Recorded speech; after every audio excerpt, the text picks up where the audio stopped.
It's been a beautiful day, but the clouds just started rolling in. Stick around and see if they're here to stay in my weekend weather forecast. Your UI7 News starts right now. It's the second and final day of the non-tenured faculty coalition strike, but Emmert says if their demands are not met, we can expect to see them outside in the future. Potholes are formed when rain or snow seeps below the surface of pavement. In the wintertime, when temperatures freeze, it causes the pavement to expand. In the springtime, when the temperatures start to rise, the water melts and what you're left with are cracks and huge potholes. Johnson appeared in court today alongside her parents and attorney. Assistant State's Attorney Ortega is now seeking the medical records of Johnson through U of I's McKinley Health Center. Friedline says one of the longest stretches of the course runs along Church Street, where yesterday he and his crew put up about 140 signs similar to this one. This is the building where current computer engineering students take their courses. Even though some students don't know much about Jeff Hubert, they hope to gain something from his commencement speech. Prince fans are shocked and saddened by his recent passing earlier this morning. Stores like Record Swap have sections dedicated to Prince himself. This is Smokey. Sarah's been fostering her for about a month, and she says that even though it's difficult, the reward she gains is much greater. Potholes fill the streets every year, and it seems as though they are at their worst during the transition to spring. But drivers aren't the only ones at risk when facing a pothole. Urbana worker Mike Green says he has his own concerns when he goes out to fill potholes. Well, traffic's the number one concern. It's like we're not even out there a lot of the time. They don't even see us. Green says he's outside nearly every day during this time of year, filling potholes with other workers. Operations manager at the Urbana Public Works Department, John Collins, says he still receives calls and complaints about unfilled potholes. Every year our budgets seem to shrink.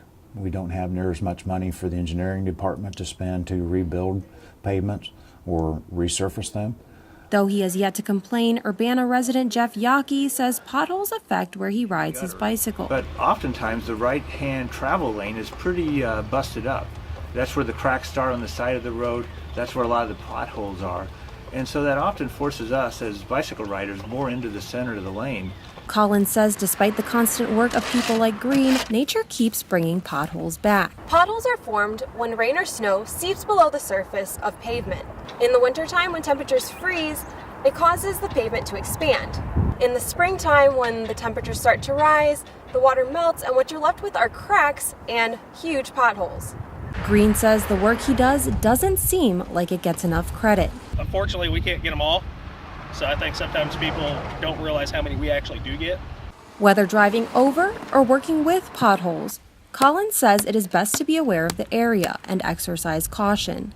In Champaign-Urbana, Victoria Snell, UI7 News. Runners aren't the only ones preparing for the races in this weekend's Illinois Marathon. Emergency Services Coordinator for the Illinois Marathon, Scott Friedline, started preparing yesterday with volunteers by constructing signs to go along the course of the marathon. He says the marathon requires more than just its volunteers to ensure the safety of the runners and spectators. We really have to work hard to make sure that everybody's on the same page about making sure the course is safe, and we work really well with the local communities on that. Friedline prepares months in advance by reading feedback about previous races and monitoring courses up until the marathon. You have to go back and look at those things.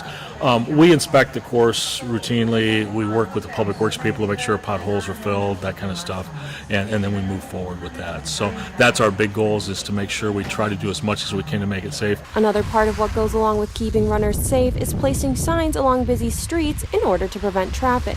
Friedline says one of the longest stretches of the course runs along Church Street, where yesterday he and his crew put up about 140 signs similar to this one.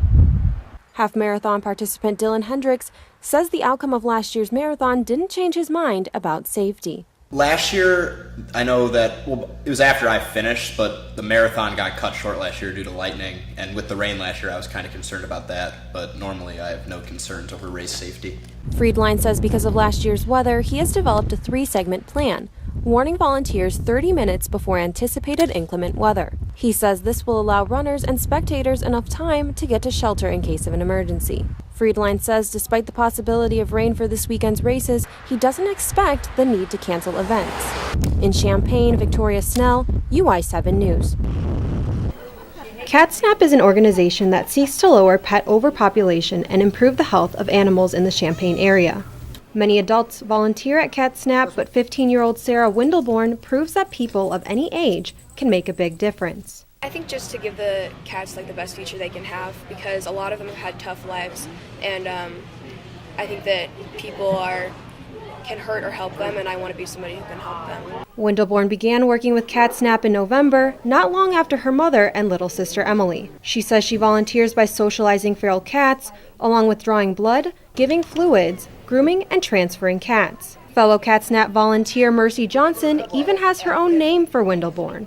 She is the cat tamer. She can take a cat that is scared, frightened, and miserable and turn it into the sweetest little kitten ever was. Windelborn also juggles her regular schoolwork and spends up to 15 hours a week in practices as a gymnast. She says she tries to keep a balance by incorporating her fostering into her schoolwork. This is Smokey. Sarah's been fostering her for about a month, and she says that even though it's difficult, the reward she gains is much greater. I like to see the transition. I get in cats that are super feral or kittens that are hissing and biting and scratching, and by the end they're really sweet, and that really makes it all worth it. Johnson says it's young people like Windelborn who give her hope that organizations in the community will keep going. She steps up every week. She spends her time down here trying to adopt out animals. She interacts with people, educates people. For her age, she's fantastic. For Windelborn, helping animals is the same as helping people, but sometimes they need a little extra help. Welcome back to our special edition called Cheers to Volunteers. Tonight we're looking at some of the people in the Champaign-Urbana area who give their time to help others. Lovie Smith's signing has more than a historical impact on the university.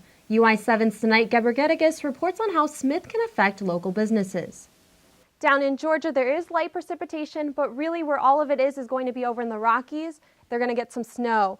But when you look into the high pressure system, you're going to see high pressures are going to bring up some wind, but also some heat, which is good for us. Striking teachers won't be the only thing filling campus sidewalks, as the MTD Green Line is scheduled to cancel some frequently used stops this coming fall. UI7's Brianna Hartsfield has more. U of I students have been very active in the pre-voting. As primary election day approaches, find out how Champaign County is getting involved as UI7's Kara Garvey reports. Thanks for joining us and have a great night. And a better tomorrow.